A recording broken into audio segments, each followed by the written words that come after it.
घने जंगल के बीचों बीच एक छोटा सा लकड़ी का घर था। इसी घर में दो बहनें रहती थीं। उनकी दुनिया बज़ाहिर छोटी थी, मगर जिम्मेदारियां बहुत बड़ी थीं।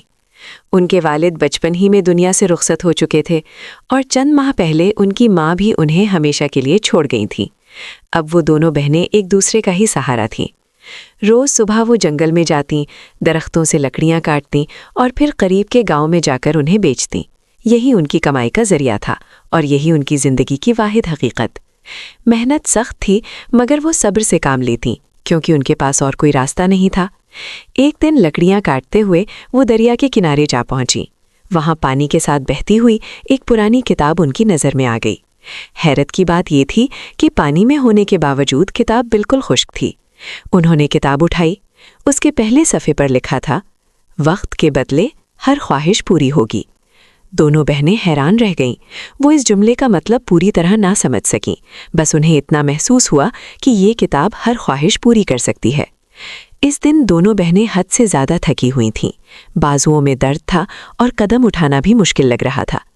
कुछ देर की खामोशी के बाद एक बहन में झिझकते हुए कहा, क्यों ना एक बार इस किताब को आजमा कर देखें, क्या पता ये वाकई हमारी ख्वाहिश पूरी कर दे। दूसरी बहन ने फ़ौरन संजीदा लहजे में जवाब दिया, नहीं, हमें ऐसी बातों में नहीं पड़ना चाहिए। हमें अपने काम पर ध्यान देना चाहिए। जब तक लकड़ियां नहीं काटेंगे और बेचेंगे, चूल्हा कैसे जलेगा? तुम जानती हो, हमारे पास फजूल बातों का वक्त नहीं।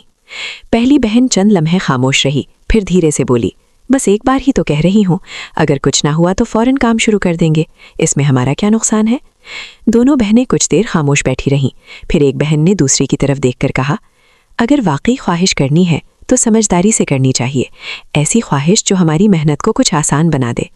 दूसरी बहन ने सर हिलाते हुए कहा, हाँ बिल्कुल, हम रोज़ आधा दिन दरख्त काटने में लगा देती हैं और फिर भारी लकड़ियां उठाकर दूर दूर के गांव जाना भी बहुत मुश्किल होता है। पहली बहन ने अपने थके हुए हाथों को देखते हुए कहा, अगर हमें दरख्त काटने की मुशक्क़त ना करनी पड़े और लकड़ियां पहले से कटी हुई मिल जाएं, तो हम ज़्यादा गांव तक जा सकेंगे और कम वक्त में ज़्यादा कमा लेंगे।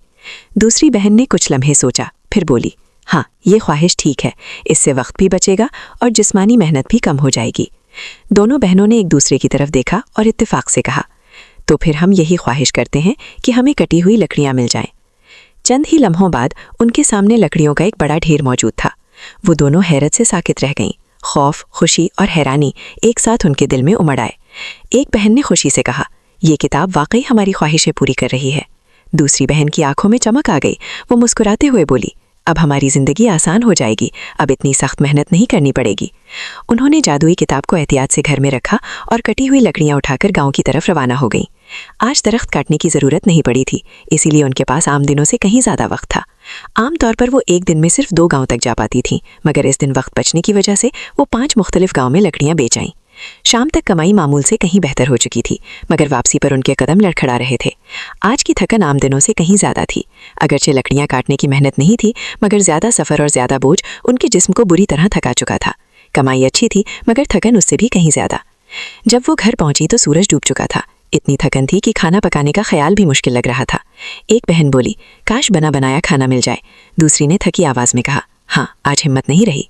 अचानक कमरे में खुशबू फैल गई और उनके सामने गर्म खाना मौजूद हुआ। दोनों चौंक गई। अब उन्हें यकीन हो गया था कि किताब वाकई ख्वाहिशें पूरी करती है। कुछ दिन बाद एक बहन ने कहा, अगर हमारे पास गधा हो तो लकड़ियां ले जाना आसान हो जाए। अगले ही लम्हे घर के बाहर एक गधा खड़ा था। फिर उन्होंने ख्वाहिश की कि लकड़ियां खुद ही गधे पर रख दी जाए, और ऐसा ही होने लगा। अब मेहनत तकरीबन ख़त्म हो गई। जिंदगी आसान थी और वो सुस्त होती चली गई। खाना, सफाई, सब कुछ ख्वाहिश से होने लगा। जल्द ही उन्होंने काम करना छोड़ दिया और सिर्फ आराम, अच्छा खाना और जेवरात मांगने लगे। कुछ ही अरसे में वो अपनी उम्र से कहीं ज्यादा बूढ़ी नजर आने लगी। तब उन्हें एहसास हुआ कि हर ख्वाहिश के साथ उनकी उम्र बढ़ रही है, मगर लालच ना रुका।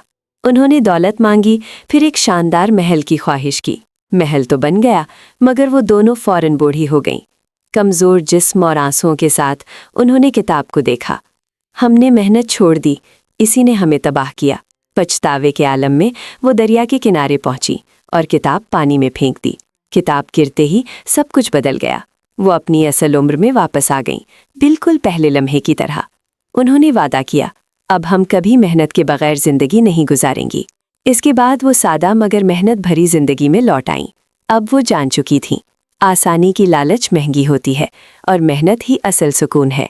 और अगर आपको ये कहानी पसंद आई हो तो वीडियो को लाइक करें, चैनल को सब्सक्राइब करें और कमेंट्स में हमें बताएं कि आपको ये कहानी कैसी लगी। आपके एक लाइक और सब्सक्राइब से हमें मज़ीद दिलचस्प और सबक आमोज कहानियाँ बनाने का हौसला मिलता है। जल्द ही हम एक नई कहानी के साथ वापस आएंगे, जहां आपको मज़ा, सबक और जादुई दुनिया का लुत्फ दोबारा मिलेगा।